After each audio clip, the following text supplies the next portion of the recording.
खन्ना परिवार में गंगाराम के साथ उसका बेटा राजीव, बहू शांति और बेटा कनक रहा करते थे। गंगाराम एक फैक्ट्री चलाया करता था और अब राजीव उस फैक्ट्री को संभाल रहा था। पर राजीव ने कभी भी अपने पिता की इज्जत नहीं की थी और वो हमेशा उन्हें परेशान किया करता था। एक दिन फैक्ट्री के कुछ कर्मचारी उनके घर आए। राजीव ने मौके का फायदा उठाते हुए सबके सामने अपने पिता की बेइज्जती शुरू कर दी। देखो देखो, हमारे आदरणीय पिता श्री श्री 420 गंगाराम जी आ गए हैं। ये आप क्या बोल रहे हैं? अरे कुछ गलत थोड़ी बोल रहे हैं, ये वही हैं जिन्होंने कभी इस फैक्ट्री को शुरू किया था। अब आप सब जानते हैं जब ये फैक्ट्री में थे तब कैसी हालत थी। बेटा ऐसा मत बोलो, मैंने अपनी पूरी जिंदगी इस फैक्ट्री के लिए लगा दी है। हाँ हाँ पता है क्या किया था आपने, लुटिया डूब ही जाती। ये तो भला हो कि मैंने संभाल लिया काम। नहीं ऐसा नहीं है, बड़े साहब ने अरे तुम चुप रहो। ये देखो, इनके चेहरे की झुर्रियां और ये सफेद बाल, जैसे ये शरीर से बुढ़े हुए हैं वैसे ही इनका दिमाग भी बुढ़ा हो गया है। अरे तुम लोग भी हंसो, हंसने की बात है, हंसो हंसो। जी जी सही कहा। हाँ हाँ सच बताओ, इनके समय पर तो फैक्ट्री बंद होने की कगार पर थी ना। राजीव तुम्हें ऐसा नहीं कहना चाहिए। और क्या कहूँ पापा, हैं? सबके सामने सच बोलने में क्या बुराई है? आप तो फैक्ट्री में बस नाम के लिए ही आते थे, असल काम तो मैंने किया है। राजीव की बातों से गंगाराम का चेहरा उतर गया। वो अपने बेटे की ऐसी हरकतों से दुखी था, लेकिन राजीव को इस बात की कोई परवाह नहीं थी। ऐसे ही एक दिन गंगाराम अपने घर के आंगन में टहल रहा था।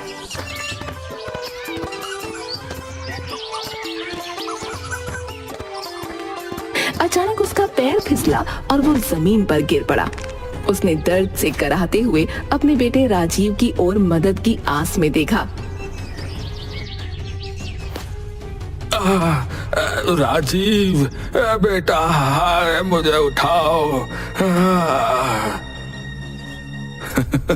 अरे पापा, आप गिर भी रहे हैं? सच में बुढ़ापा आ गया आपको। देखो शांति, हमारे महान पिताजी गिर पड़े हैं। अरे उन्हें उठाइए। नहीं, कोई जरूरत नहीं, ये खुद ही उठ जाएंगे। अपने दादा को गिरा हुआ देखकर कनक को उन पर तरस आ गया और वो उन्हें उठाने आगे बढ़ा तो राजीव बोला, कनक दूर रहो, दादाजी को खुद ही उठने दो। शायद उन्हें एहसास हो जाए कि अब समय बदल गया है। दादाजी मैं आपको उठाऊं? कनक, मैंने कहा ना दूर रहो। दादाजी को खुद ही उठने दो और समझने दो कि अब वो कुछ भी नहीं है। गंगाराम का चेहरा दर्द और अपमान से झुक गया था। उसने अपने बेटे की ओर देखा। उस समय उसकी आंखों में आंसू थे, लेकिन राजीव को इसका कोई फर्क नहीं पड़ा। गंगाराम जैसे तैसे उठकर खुद ही अपने कमरे में चले गए।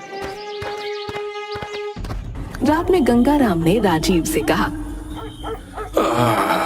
राजीव, मेरे पैर में बहुत दर्द हो रहा है, दवाई ला दो। दवाई? फालतू खर्चे मत बढ़ाओ पापा, सुबह तक खुद ही ठीक हो जाओगे। लेकिन बेटा, मुझे सच में बहुत दर्द हो रहा है, दवाई की जरूरत है। पापा मैंने कहा ना, ये सब बेकार के खर्चे हैं। आप कुछ दिन रुकिए, सब अपने आप ठीक हो जाएगा। वैसे भी बुढ़ापे में ये सब तो चलता ही रहता है। गंगाराम ने विनती की, लेकिन राजीव ने उनकी मदद करने से साफ इनकार कर दिया। गंगाराम के पास अब और कोई चारा नहीं था। वो बस सिकाई करके काम चलाने लगा। लेकिन जब रात में वो टॉयलेट जाने के लिए उठा तो बाथरूम में फिसलकर गिर पड़ा। अरे बचाओ, अरे कोई मुझे बचाओ, अरे कोई मुझे उठाओ आकर। अरे लगता है पिताजी फिर से गिर पड़े हैं, जल्दी चलो। अरे चुपचाप लेटे रहो। अरे आप ये क्या बोल रहे हैं? पिताजी चीख रहे हैं। चीखने दो, थोड़ी देर चीखेंगे फिर चुप हो जाएंगे। मम्मी, ये कौन चिल्ला रहा है? कोई नहीं, चुपचाप सो जाओ। शांति ने उठकर जाने की कोशिश की, लेकिन राजीव ने उसे पकड़ लिया। गंगाराम चीखते चीखते बेहोश हो गया। अगली सुबह राजीव ने उसे उठाकर वापस बेड पर लिटाया। उस समय वो अपनी आखिरी सांसें गिन रहा था। राजीव बेटा, मेरे पास बहुत कम समय बचा है।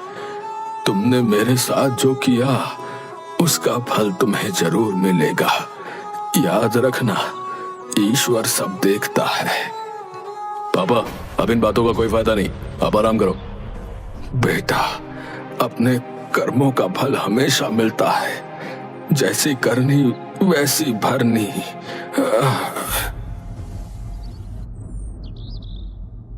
गंगाराम की आंखें बंद हो गईं और उन्होंने अपनी आखिरी सांस ली। राजीव के मन में कोई पछतावा नहीं था। उसने अपने पिता के देहांत की खबर अपने परिवार को दी और गंगाराम का अंतिम संस्कार कर दिया। गंगाराम के निधन के बाद घर का माहौल एकदम गमगीन हो गया।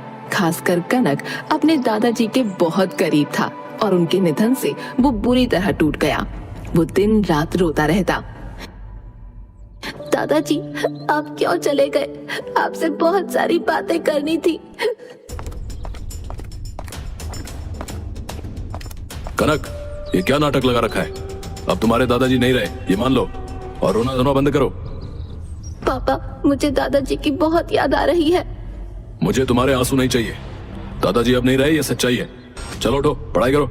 कनक अपने पिता की इस बेरहमी से और भी ज्यादा दुखी हो गया। वो गंगाराम की तस्वीर को गले लगाकर रोने लगा। उसकी आंखों से आंसू थमने का नाम ही नहीं ले रहे थे। राजीव ने उसे डांटते हुए कहा, कनक, अब ये नाटक बंद करो, बता रहा हूँ, और जाकर पढ़ाई करो। बस बहुत हुआ ये रोना धोना। पापा, मुझे दादाजी की बहुत याद आ रही है। बहुत बदतमीज हो गया तुम, बात नहीं मानते हो। कनक ने अपने आंसू पोंछे और चुपचाप अपने कमरे में चला गया। उसकी आंखों में अब भी आंसू थे, लेकिन उसने अपने पिता के डर से उन्हें बाहर नहीं आने दिया। समय बीतता गया और कनक धीरे धीरे बड़ा होता गया। लेकिन गंगाराम की मौत के बाद से ही उसके मन में एक बदलाव आ गया था। वो अपने पिता राजीव की कोई बात नहीं सुनता, और अगर सुनता भी तो मानता नहीं था। कनक, ये क्या हाल बना रखा है तुमने? कॉलेज क्यों नहीं जा रहे हो? पापा, मुझे कॉलेज नहीं जाना है, मैं घर पर ही रहूंगा, समझे? ये कोई तरीका नहीं है, तुम्हें पढ़ाई करनी है, समझे? हाँ हाँ, जैसे आपने मेरी कभी परवाह की हो। अब मत सिखाओ मुझे, मैं खुद ही देख लूंगा। राजीव को कनक के इस रवैये से बहुत गुस्सा आता, लेकिन वो कुछ कर नहीं पाता। कनक दिन ब दिन और भी ज्यादा बदमाश होता गया। वो अपने दोस्तों के साथ बाहर घूमता रहता और पढ़ाई की तरफ बिल्कुल ध्यान नहीं देता था। कनक, ये क्या कर रहे हो? ये सब दोस्त कौन है? घर कब आओगे? ए पापा, आप क्यों चिंता कर रहे हैं? मैं बस मजे कर रहा हूँ। ये मजे करना बंद करो और घर आओ। तुम्हारी पढ़ाई का क्या होगा? पापा, मुझे आपके लेक्चर की जरूरत नहीं है, समझे? मुझे जीने दो अपनी जिंदगी। कनक की इस बदतमीजी से राजीव का दिल टूट जाता और वो कुछ न कर पाता। कनक का व्यवहार दिन ब दिन बिगड़ता जाता है। उसने अपने दोस्तों के सामने राजीव की इज्जत बिल्कुल खत्म कर दी थी। एक दिन घर पर ही दोस्तों के साथ बैठे हुए कनक ने अपने पिता को नीचा दिखाना शुरू कर दिया। है दोस्तों, देखो ये है मेरे पिताजी, जो सोचते हैं कि ये अब भी बॉस हैं, लेकिन असल में इन्हें कुछ नहीं आता। अब आ गई कनक, तुम्हारे पापा तो कोई जोकर लग रहे हैं। हाँ, ऐसा लगता है जैसे ये हमें तमाशा दिखाने आए हैं। कनक, ये क्या बेहुदा बातें हैं? ये सब तुम्हारे दोस्त हैं, इन्हें तमीज सिखाओ। पापा, आपसे ना ज्यादा ही तमीज है ने, समझे? आप बस चुप रहो। राजीव को अपने बेटे की इन बातों से बहुत गुस्सा आया और वो कनक को थप्पड़ मारने के लिए आगे बढ़ा। तुमसे ये उम्मीद नहीं थी कनक, मैं तुम्हें सबक सिखाता हूँ। पापा, हाथ उठाने की हिम्मत मत करना, मैं बच्चा नहीं हूँ, समझे? कनक ने राजीव का हाथ जोरों से झटक दिया और राजीव बेबस होकर पीछे हट गया। दोस्तों के सामने इस अपमान से राजीव का चेहरा शर्म से लाल हो गया। वो चुपचाप वहां से चला गया। उसी रात राजीव बाथरूम में फिसल कर गिर पड़ा। अरे बचाओ शांति, अरे कनक, अरे अरे उठाओ मुझे, अरे मैं गिर गया हूँ। अरे अरे बहुत गिरे हुए इंसान हो पापा आप। अरे अरे ये तो क्या बकवास कर रहा है, अरे उठा मुझे। बाथरूम में लेटे हुए बहुत अच्छे लग रहे हो, एक फोटो ले लेता हूँ। शांति जैसे तैसे राजीव को उठाकर हॉल में लेकर आती है। कनक बस राजीव को देखकर हंसे जा रहा था। जब तक तेरी माँ मुझे फर्स्ट एड दे रही है तब तक जाकर डॉक्टर को बुला कर ले आ। अरे क्या पापा, फालतू के खर्चे करवा रहे हो आप हैं? आराम से बैठो, सब ठीक हो जाएगा। ये तू मुझसे किस जन्म का बदला ले रहा है बेटा? इसी जन्म का पापा, इसी जन्म का। मजबूरन शांति को ही जाकर डॉक्टर को लेकर आना पड़ा। राजीव की एक टांग टूट गई थी। कुछ दिन गुजरे और राजीव बैसाखी लेकर चलने लायक हो गया। इसी दौरान एक दिन कनक बोला, मैं यहाँ बड़ा बोर हो रहा हूँ, कुछ भी नहीं है शहर में। एक काम करता हूँ, विदेश चला जाता हूँ। अब ये तू क्या बोल रहा है कनक? विदेश चला जाएगा तो फैक्ट्री कौन संभालेगा? अब मेरे बाद तुझे ही फैक्ट्री संभालनी है। फैक्ट्री? फैक्ट्री बेचकर ही तो विदेश जाऊंगा मैं पापा। ये फैक्ट्री तेरी नहीं है, मेरे नाम है, मैं उसे कभी नहीं बेचूंगा। ऐसा है पापा, फैक्ट्री तो दादाजी की थी समझे, वो तो सीधे थे जो आपके नाम करके चले गए, वरना आपके जैसी मेरी औलाद हो ना तो मैं तो उसे गला घोट कर मार दूं। ये सुनकर राजीव कुछ न बोल पाया। उसे बस ख्याल आया कि शायद वो सचमुच एक बहुत बुरी औलाद था। पर वहीं कनक को याद आया कि राजीव के नाम 50 लाख का बीमा है। उसने राजीव को मारकर बीमा के पैसे ऐंठने का प्लान बना लिया। अब बस पापा को साइड से हटाना है। क्या करूं क्या करूं क्या करूं? हाँ, आइडिया। टांग तो इनकी पहले ही टूटी हुई है, पानी में गिरा दूं तो डूबकर मर जाएंगे। उसने एक दिन ऐसा ही किया। वो उसे बाहर लेकर गया और नदी के पास ले जाकर उसने धक्का दे दिया। अरे अरे बचाओ, अरे बचाओ। अरे मेरे पापा, अरे कोई मेरे पापा को बचाओ। अरे मेरे पापा को कोई बचाओ। बेटा बेटा तुझे तो तैरना आता है, मुझे बचा ले, मुझे बचा ले बेटा, बेटा। पापा अब इन बातों का कोई फायदा नहीं है, आप आराम करो।